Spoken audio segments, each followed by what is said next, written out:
My name is Robert Ellis, and for years I believed in the stability of my life.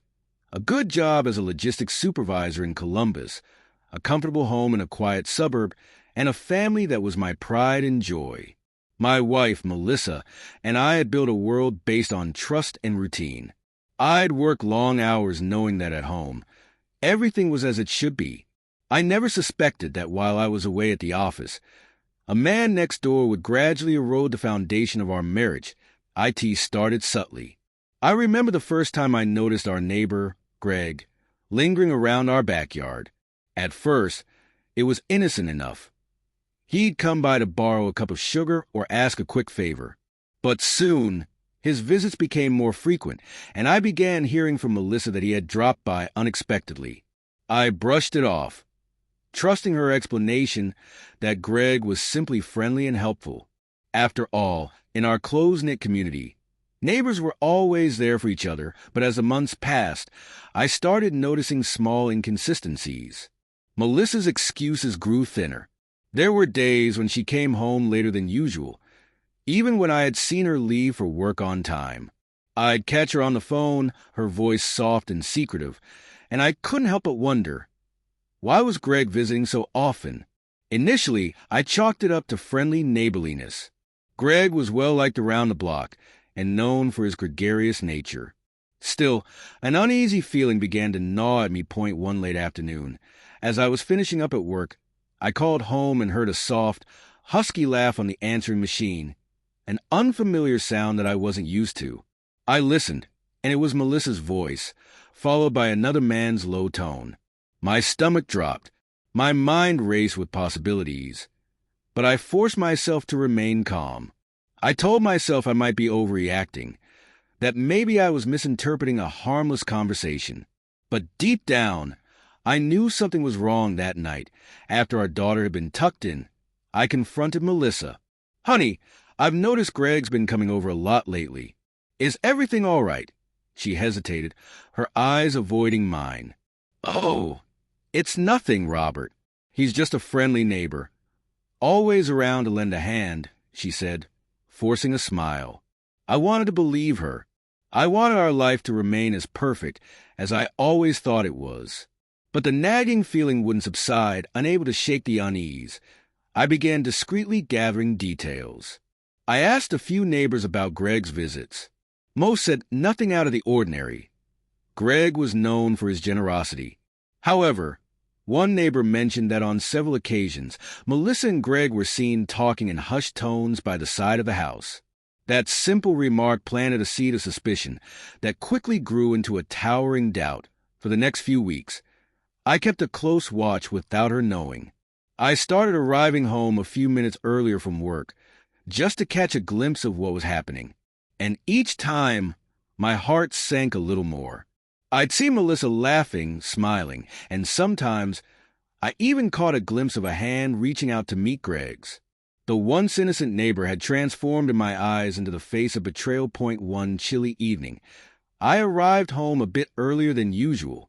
I hid behind the hedges in our front yard as I watched Melissa greet Greg at the door.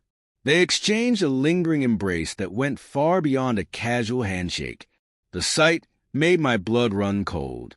In that moment, every reassuring word I'd ever believed about our perfect life evaporated into a bitter mist of anger and hurt that I rushed inside and, heart pounding, confronted Melissa. Her eyes filled with shock and guilt as I demanded an explanation. She stammered that Greg was just a friend and that I was reading too much into it. But I already knew the truth. The evidence was right there in the warmth of their smiles and the tenderness of their touch, a truth that tore at my soul that night. As I lay awake in the darkness, the whispers of betrayal echoed in my mind. I reviewed every conversation, every moment of secrecy I'd witnessed. I vowed that I wouldn't simply endure this pain. I would gather every shred of proof and make sure that this betrayal was repaid in full. The perfect life I once knew was crumbling, and I resolved that by morning, I'd set my course toward a retribution that would shake the foundations of every lie. The following morning, I felt a cold determination settle over me as I prepared for another day at work. My eyes were heavy with sorrow, and my mind was already planning my next move. I couldn't let this betrayal remain a silent scar. I began to document every instance of Greg's visits. I set up a small, hidden camera on the side of our house without Melissa's knowledge, a silent witness to every secret meeting. As the days turned into weeks, the footage confirmed my worst fears. Melissa and Greg's encounters weren't isolated moments. They were regular, intimate meetings. The camera captured them sharing private conversations in our backyard, lingering touches, and secretive glances that spoke of a deeper connection. Every time I reviewed the footage, my heart pounded with a mix of anguish and an emerging resolve. I began to compile a digital dossier, a catalog of betrayal that I could no longer ignore. A T-work. I kept my demeanor calm and collected, but inside, I was a storm of emotions. I couldn't share what I was going through with anyone. My colleagues noticed my distant gaze and tired eyes, but I said nothing. The weight of betrayal was mine alone to bear. Yet, with every passing day, the urge for retribution grew stronger. I knew that simply confronting Melissa wouldn't be enough. I needed to strike at the root of the betrayal. Late one night, after our daughter was fast asleep, I went through the footage once more. The images of Melissa laughing with Greg, the way she touched his hand, and the secretive smiles exchanged between them. All of it painted a damning portrait. I felt a burning need to not only expose the truth, but also to make sure that every moment of deceit was repaid in full. I began to plan my confrontation. A meeting where I wouldn't just ask for answers, but where I would physically make her feel the weight of every lie. I also started to track down Greg's background. I discovered that he had been living in the neighborhood for a few years, known for his charming demeanor and willingness to help. But beneath that facade lay hints of opportunism. A man who might be using his proximity to our home to gain access to the one person who seemed to have it all, Melissa. The more I learned, the more my anger surged. I wasn't just dealing with a neighbor. I was dealing with a man who had taken advantage of my trust, who had slowly chipped away at my family's happiness that night. I sat in my study, surrounded by the digital dossier I'd compiled. Each piece of evidence was a burning reminder of what I had lost. I could feel the cold determination rising within me, a force that demanded justice. I vowed that I would confront Melissa and Greg with undeniable proof. But more than that, I would ensure that their betrayal was met with consequences that would scar them as deeply as it had scarred me. I took a deep breath, steeling myself for the confrontation that was to come. The night was silent, yet inside me, a storm was gathering, a storm of vengeance that I was determined to unleash. I knew that my perfect life was over, but in its place, a new purpose was being forged. I would not be the man who silently suffered. I would become the avenger who made sure that every act of betrayal was repaid in full. In the weeks that followed, my investigation and planning intensified. Every time Melissa left for work, or when I glimpsed her talking on the phone with a conspiratorial smile, I recorded the moment with a hidden camera or jotted it down in my journal. The evidence grew, and so did my resolve. I began to notice that even in the moments when I was home, the memory of their secret encounters haunted me. Every whisper, every laugh in the dark, was a reminder of the life I thought I had point one day. I decided to confront the matter head-on, but not with words alone. I needed to send a message that would make both Melissa and Greg understand the full price of their betrayal. I started training harder than ever. At the local gym, I transformed my anger into a rigorous physical regimen. Every session was a battle against the pain of betrayal. Every punch thrown on the heavy bag a promise of retribution. The physical strain became a cathartic release for the inner turmoil, preparing me for the confrontation I knew was coming. I spent countless nights planning the meeting. I envisioned a scenario where I would corner them, lay out the undeniable evidence, and force them into an admission of guilt. I drafted countless outlines of what I would say, each word weighted with the promise of pain. The more I prepared, the deeper I sank into a darkness that I had never known. I began to question if I was losing myself in the pursuit of vengeance. Yet, Every time I saw Melissa's smiling face in those hidden moments with Greg, I knew I had no choice. One evening, I received a call from a neighbor who had noticed something unusual. Melissa had been seen entering Greg's apartment on several occasions. The neighbor's hesitant tone confirmed what I had already gathered from the footage. My heart pounded as I realized that the betrayal extended beyond fleeting visits. It was a full-blown affair that had been allowed to fester for years. Every fact piled up like bricks on my heart until it felt as though my very soul was being crushed by the weight of betrayal. The private investigator I had hired confirmed the neighbor's account. Melissa had been spending extended periods at Greg's place. The images were grainy but unmistakable. A door ajar, silhouettes moving inside, and even glimpses of a kiss. My anger surged, and I knew that it was time to move from evidence gathering to confrontation. I would no longer let the pain remain locked inside. I would force them to face me, face the consequences of every lie they had told that night.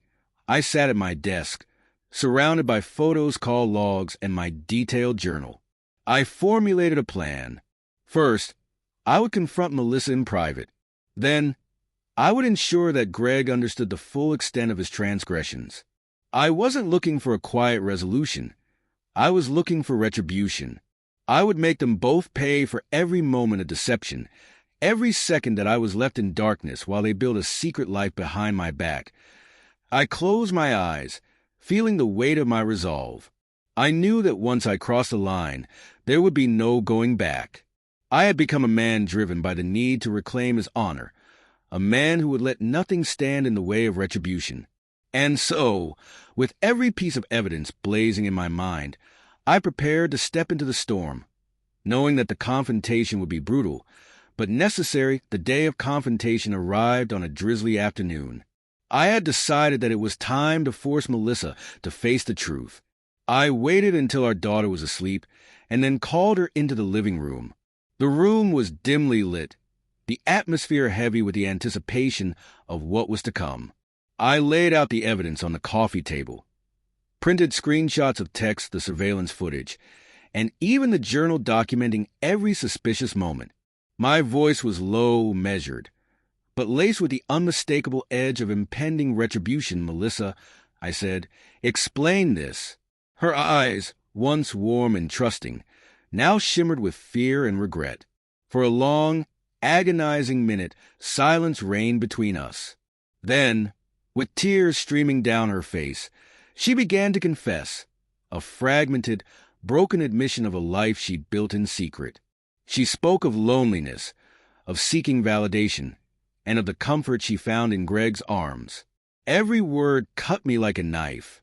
I could feel the years of trust shattering, replaced by a burning resolve to ensure that every lie was repaid. I didn't let her finish. With a cold finality, I warned her that her betrayal had consequences that would extend far beyond mere words. "You've shattered everything," I said, "and now you'll have to live with the price of every lie." Her sobs were a bitter soundtrack to the realization that our perfect family was gone forever. I left her alone that night with the knowledge that retribution was not just an idea. It was a promise, but my task wasn't complete. I still had to confront Greg, the neighbor who had taken advantage of my absence and my trust. I spent the next day tracking his movements, gathering every scrap of evidence I could find. I learned that Greg had become a regular presence at our home, not just in the yard but at parties and neighborhood events. His smile and charm amassed for the betrayal that was hidden behind closed doors. That evening, I found myself outside Greg's apartment building. The day was overcast, and the air was thick with anticipation. I slipped into the building, moving quietly down the hallways until I reached his door. I knocked hard, my fist trembling with pent-up rage. The door opened, revealing a startled Greg whose eyes widened at the sight of me. "What do you want?" he stammered, but I wasn't interested in his excuses. "I'm here to collect the debt you owe," I replied coldly. The ensuing confrontation was raw and brutal. In the narrow confines of his poorly lit apartment, I unleashed every ounce of my anger. The fight was savage, every blow a testament to the years of betrayal and the painful price of deceit.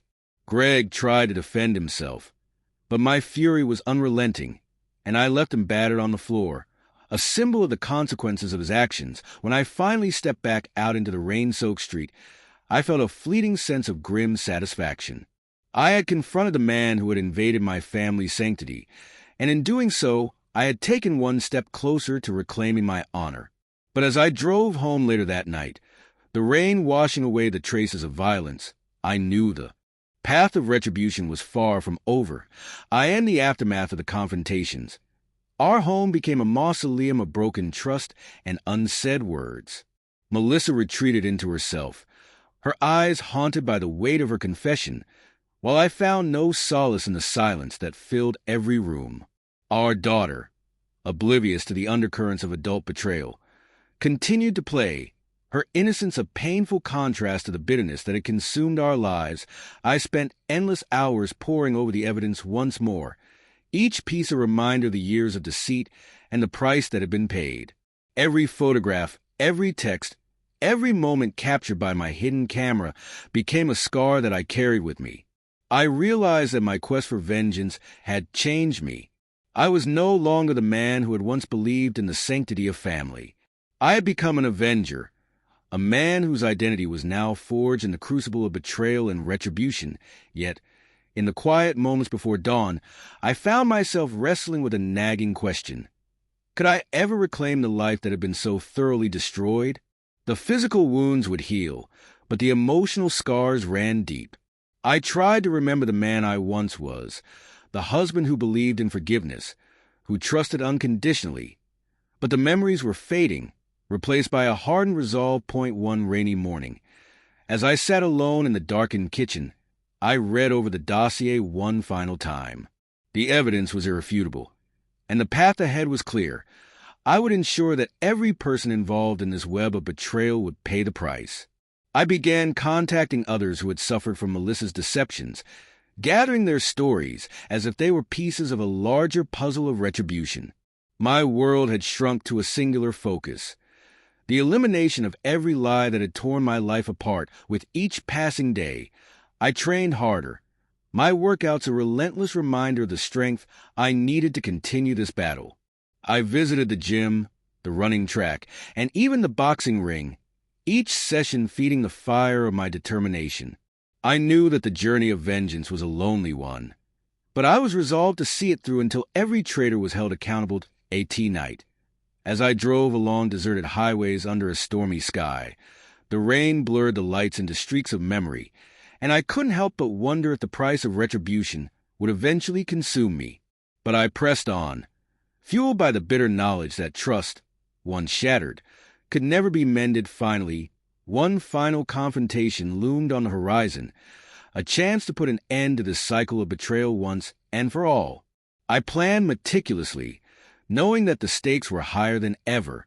I would confront both Melissa and Greg in one final meeting, exposing every lie and ensuring that the scars of betrayal would be permanent. I wasn't seeking forgiveness. I was seeking justice, a justice that would be delivered with cold, unyielding force. As I merged onto the dark freeway that night, the headlights cutting through the rain like shards of truth, I knew that my journey was far from over. The road ahead was long and treacherous, paved with the ruins of a once perfect life. And as I drove, the storm outside echoed the turmoil within, a relentless reminder that in a world where trust is shattered, an avenger must collect the price of betrayal in full. Every night since that final confrontation, I've felt the weight of my choices pressing down on me like an iron shroud. The city lights blur past as I drive through rain-slicked streets, the steady hum of the engine competing with the storm raging inside me. I still recall the cold determination in my eyes as I left behind the shattered remains of my past, a past where trust had once been my guiding light. Now, all that remains is a singular focus on justice, a hunger to make every deceitful act pay its due. In the weeks following the brutal showdown with both Melissa and Greg, our home has become a monument to regret and unspoken pain. Melissa rarely speaks now. When she does, her voice is reduced to a strained murmur that betrays the deep scars of her double life. Our daughter, unaware of the full horror unfolding, clings to the remnants of normalcy, but even her innocent laughter cannot mask the tension that hangs in every corner. The perfect family we once had is nothing but a memory, replaced by a relentless quest for retribution. I spend my days in a haze, driven by a need to document every moment of this descent. I review surveillance footage again and again, each frame a reminder of the countless times I caught glimpses of their secret meetings. I print out every text message, every call log, and create a wall of evidence in my study. It's become both a shrine to my loss and a blueprint for my next steps. I know that there are still names hidden in the shadows, accomplices and co-conspirators who helped maintain the facade of our broken life, and I intend to expose every last one of them physically. I've transformed as well. The gym has become my sanctuary and battleground, where I channel the fury that burns within. Every grueling session of weightlifting, every session on the heavy bag, is a meditation on betrayal, a reaffirmation that I will not remain a passive victim. My muscles ache with the exertion of each punch, and every bruise is a badge of my resolve. I can no longer look in the mirror without seeing a man who has been hardened by grief and anger, yet there is also a spark of determination, a reminder that I still have control, even if it's only over my own retribution. One rainy evening, as I was leaving the gym, my phone buzzed with a message that made my blood run cold. It was from an unknown number, and it read, "You're playing with fire, Andrew. Some debts are better left unpaid." For a moment, I froze. The threat was both vague and chilling, a reminder that my crusade was being watched by unseen forces. But instead of instilling fear, it fueled my resolve even further. I knew I had crossed lines that many would never dare approach, but I also knew that I would see this mission through until every lie was paid for. Determined to move forward, I decided it was time to take the next step. I scheduled a meeting with a former associate of Melissa's, a quiet, unassuming woman who had once mentioned that things were not always as they seemed. I arranged to meet her at a small, out-of-the-way diner late one night. Over bitter coffee and in the low hum of a nearly empty restaurant, she confirmed what I suspected. Melissa's betrayal was part of a larger network, a web of deceit that extended far beyond a single affair. There were names, numbers, even secret rendezvous that she couldn't or wouldn't reveal. Every word from her was like a spark that ignited another flame of fury inside me. Armed with this new information, I began to plan my next moves meticulously. I mapped out the locations mentioned by the associate: upscale lounges, discreet hotel rooms, and even a private club where members spoke in hushed tones. Every location was a potential stage for further confrontations, and I was determined to be there. I updated my dossier, adding every new detail like a detective piecing together a cold case. It wasn't just about my own shattered trust anymore. It was about dismantling a system of lies that had ruined so many lives that I started to follow leads that took me deeper into the underbelly of this network. At times, I found myself in dangerous neighborhoods at odd hours, shadowing individuals who moved like ghosts. I learned to blend into the darkness, to become part of the fabric of a world I never thought I'd have to inhabit.